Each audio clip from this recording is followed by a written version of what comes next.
Dream Team. It's your boy Neal back with another reaction video, guys. Here we are with F1's greatest ever championship comebacks. Before we dive in, make sure you subscribe to the channel, ring notification bell, get a video a thumbs up so it gets suggested. Where we go? F1's greatest championship comebacks. It's crazy to think that last season we had a championship finale with both drivers level on points.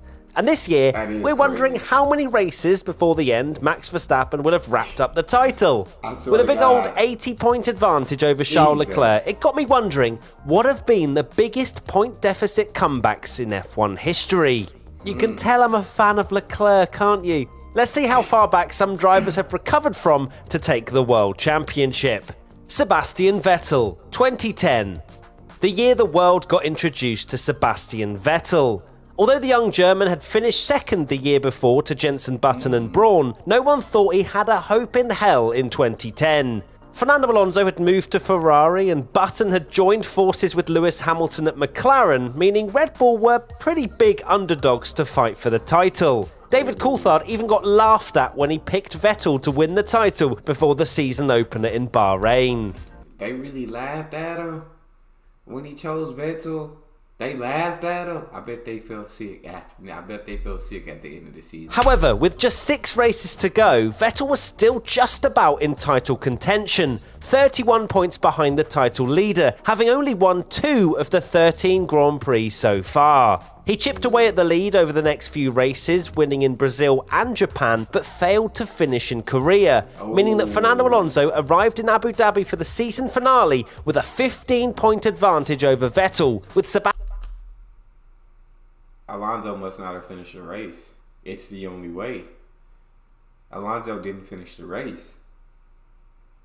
Because there's no way he would finish outside of the top 10 if he did finish. Sebastian's teammate Mark in closer contention than he was by being only 8 points behind Fernando.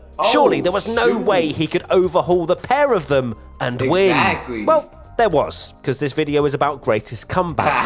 Vettel stuck his Red Bull on pole and drove it to victory, whilst Alonso and Webber had an absolute nightmare. Concentrating so hard on each other, they got stuck in the midfield and only managed to finish 7th and 8th respectively, meaning Alonso lost out on the title by just 4 points. Dang. Sebastian Vettel, 2012. Dang, so what's 7th? Oh, 7th is only 6 points. And he was 7th and 8th. And he was what? How much was he in front? 15?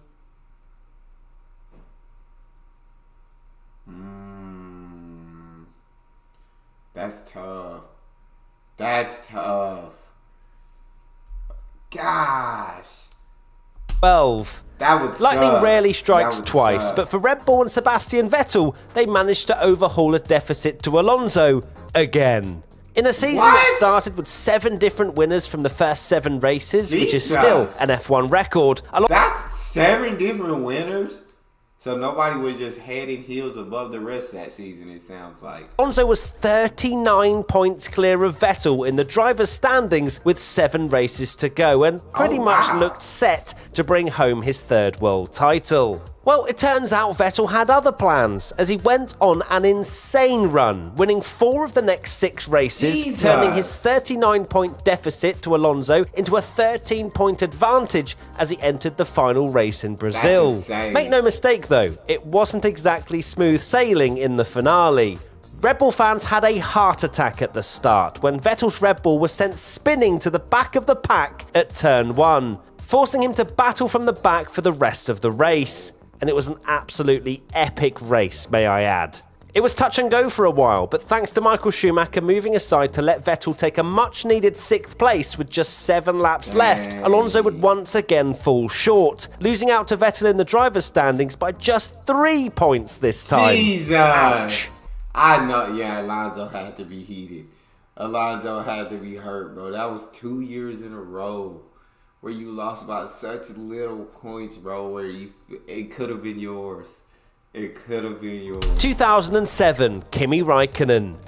This particular comeback gets more impressive every time you look at it. With 2 races to go, Kimi Raikkonen was pretty much down and out of title contention. Are you noticing a trend that all comebacks so far have involved Fernando Alonso in some way, and none of them have him winning? This certainly wasn't the L plan. It's probably worth mentioning as well, there was only 10 points given for a win in 2007. Kimi needed McLaren to essentially forget how to run an F1 team during the final 2 races of the season in order to have any shot at winning a title. But the thing is, they actually did forget. In a rain-soaked Chinese Grand Prix, McLaren left Hamilton out for a bit too long. And when the Brit finally tried to come in and pit, he gracefully slid off the pit entrance and got stuck in the gravel. God dang, yeah, it don't look like it's any traction left on them tires. Jesus.